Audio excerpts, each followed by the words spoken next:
Hello, everypony. I happen to have some extra time after the last reading, so figured why not do another reading? So, today I'm going to be reading what looks like a short at this point, but could be like a multi-chapter one, because it's incomplete and only the first chapter is up. Although, let's see, when was this uploaded? 11th of March. So today, apparently, which makes sense seeing how I saw it on the front page, but yes. So, I'm going to be doing a reading of this. It's called The Fallen Alicorn Amulet by JenkinsRevenge, which he also had another story that was longer that looked good, which I might get into later. But yeah. Sure, shall we begin? Even the purest of hearts can be blackened and turned to hate. No matter what, all things fall into the endless abyss of evil that is corruption. 10 years after the banishment of Nightmare Moon, the ruler of the day, the goddess of the sun, Celestia, was laying before the tall statue of her parents. Standing tall above her was the stone image of her mother and her father. They seemed to have their heads held high, gazing at the night sky. Stars shot through the sky, leaving long trails of light and glitter hanging against the dark blue, almost black sky. The white Alicorn before the grand statue was crying, tears rolling down her cheeks. Her heart ached with the hole her sister left behind. She looked up, and in between the two massive statuettes shone the moon. On its surface was an Alicorn's neck and head, carved into the glowing white rock with craters. Top the mountain, Celestia could hear stars rushing past her, causing cooling breezes and flashing lights. They all passed, never coming close enough to hit her, the statues or the mountainside. The princess was neatly thrown off the mountain by twin stars that flew only inches away from her head. She looked up to see them disappear, far off in the distance, out of sight. Celestia stood there, watching for a while, and just as she begun to turn her head away to continue her sorrowful sobbing, there was a flash. Far off, beyond her sight, something had crashed into the ground, causing a monumental explosion and magnificent burst of color. The shocked princess had forgotten her previous sorrow, and was now filled with sudden curiosity. She rose and spread her long feathery wings. With a strong jump and several flaps of her regal wings, she was gliding towards the gigantic hole in the ground where the stars had crashed.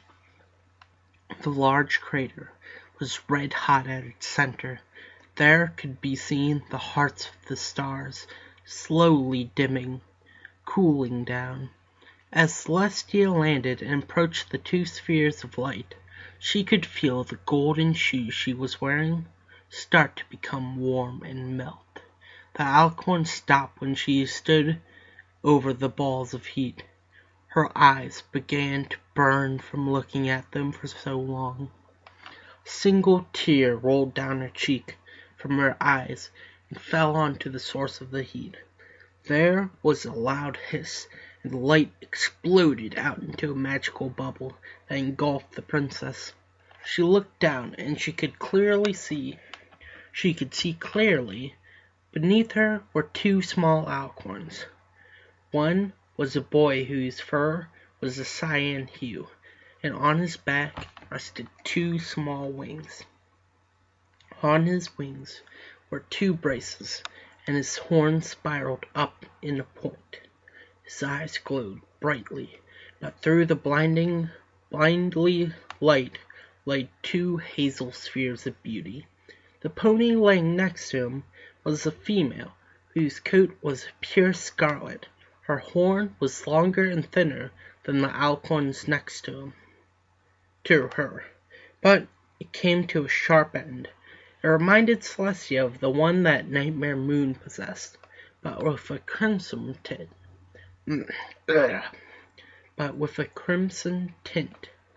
The two wings that were attached to her back looked like that of her brother, but were slightly less feathers, and hers were a unique rust color. Her eyes were a dark cardinal shade that seemed to drip into her pupils. The twins rested silently, and as then were lifted by Celestia's magic. Silently. It should be as they, I believe. As they were lifted by celestial magic, theirs seemed to fade, and the sparkling bubble around the three of them faded, connecting the two infants with a golden chain that rested around both their necks, each side a silver heart with a name engraved on it. The boy's name was Empyrean, and the girl's was Nefaria. 8 years later. "Put her down," Empyrean said to the large gray unicorn that was magically holding Nefaria up to her mane. "Not until she gives me back my ball," shouted the taller pony. The teacher then approached the students that were arguing at the edge of the playground. "What seems to be the problem?" she questioned the ponies. She then took notice of the small crimson alicorn suspended in the air by magic, tears in her eyes. Steel Spark, put Nefaria down this instant," she scolded the unicorn. He dropped her. "She took my ball," Steel Spark complained. The teacher turned to the little alicorn. "Nefaria, is this true?" she asked. "No." "Well, how to say no exclamation point with a whimper? No! No. "I have no idea," she said with a whimper, and burst into a fit of tears. "Ah, that probably would be why." "No!" and burst into a fit of tears. Now, little one," the teacher comforted her, holding her in a tight hug. "Steel Spark, you're in time out, and when you're done, you're going to apologize to Nefaria for what you did." She then promptly stood up and dragged Steel Spark away from the playground. "Are you okay?" Empyrean asked his younger sister. "Yeah, he's just a big bully," she said before walking away. Once at a safe distance, the tears vanished from the little filly's eyes, and her horn glowed as she smiled. The blue rubber ball appeared and began to bounce next to her. 7 years later. Nefaria walked... she stole the ball? I don't know. Anyways, 7 years later, Nefaria walked into her and her brother's chamber and plopped down on the nearby couch. She just stood there, looking at the ceiling out of breath. "And where were you?" Her brother's voice could be heard coming from the balcony. She groaned and sat up, looking over the back of the sofa. Past the 2 glass doors was her brother, sitting on his rump, looking up at the stars. Beside him was a canvas with a magically levitating brush that stroked up and down, it leaving trails of paint that were forming a magnificent image of the night sky. "Out," Nefaria responded, before getting up and walking over to sit next to him. The painting he had created looked nothing like the sky out tonight, which was bland and somewhat dim. She remembered reading a history book about how the original princess of the night, Princess Luna, made beautiful artwork on the night sky, filling it with shining stars and creatively shaped clouds. When she was banished to the moon, her sister it should be, was forced to uphold the duty of raising the sun and the moon. Being very busy and inexperienced, Princess Celestia did not have time to decorate or beautify the night sky, but her brother had seemed to have perfected it. There were many colorful, gleaming stars that filled the canvas. Clouds that looked like happy, joyous ponies were poised and hanging in the air. Small curls of white could be seen being brushed onto the cloth, depicting a soft, cooling breeze. The moon in the picture had the face of an alicorn printed on it, one that Nefaria instantly knew had to be Luna's. Empyrean broke her train of thought. Out? He asked curiously, taking his hazel-eyed gaze off the sky and directing them towards her. With Midnight Fire, she explained.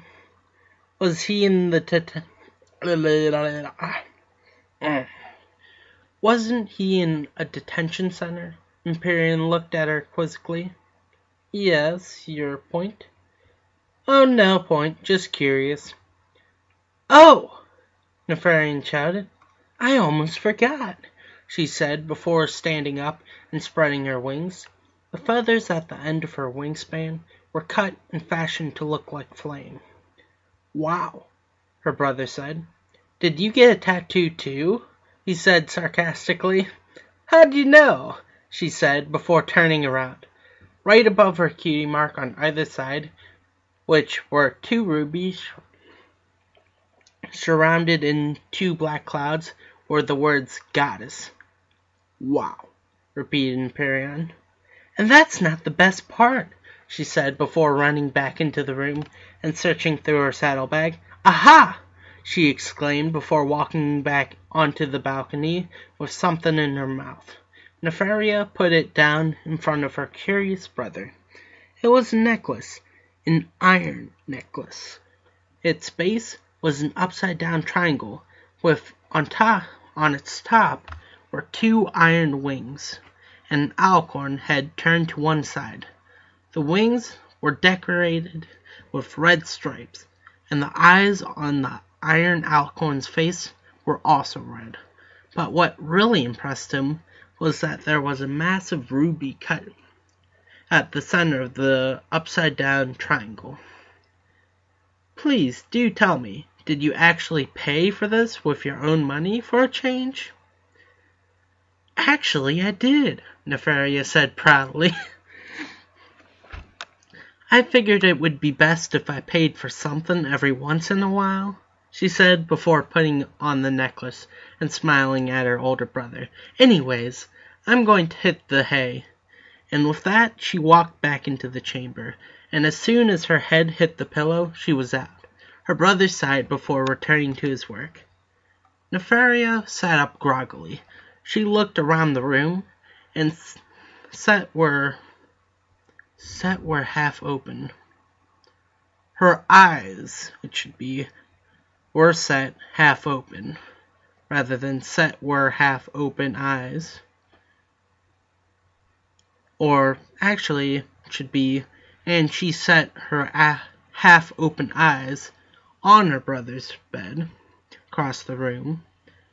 But yeah, anyways, it was neatly made, and the blue curtains that hung around it were open. Nefaria rolled out of bed, crossed, and walked over to the mirror.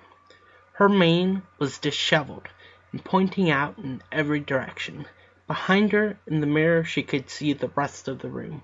To her left was her brother's side, which was neat, organized, and had everything put in its proper place. Her side was quite the opposite. All the drawers to her dresser were open. Combs, lipstick, and makeup were out. Her clothes, earrings, and ribbons were scattered everywhere.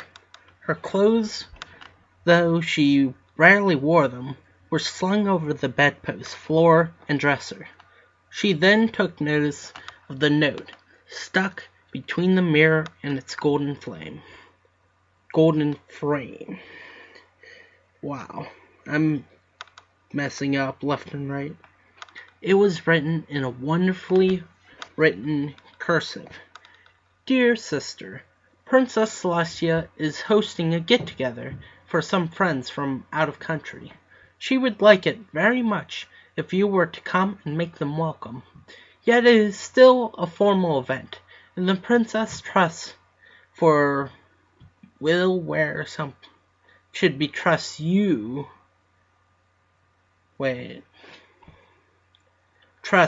you to wear something suitable for such an occasion. In other words, come to dinner and dress nice, please. Your brother, Imperium. So, yeah, there's a few mistakes to be made. Fixes to be made in this. And I guess I'm not one to be talking with all these derps with my reading. But, yes, seems like a good story so far. And apparently it is in one shot. Which makes sense, because it doesn't seem like a one shot. So, if any of my viewers would be like, hey, look, this one's like up and stuff. Whenever the next one's up, if you happen to see it. Of course, I also said follow on it, so I should see, but may not. Yep, and I have tomorrow off, so I might be doing another reading tomorrow. So yeah, this might be Super Fanfiction Reading Week, or something like that. So yeah.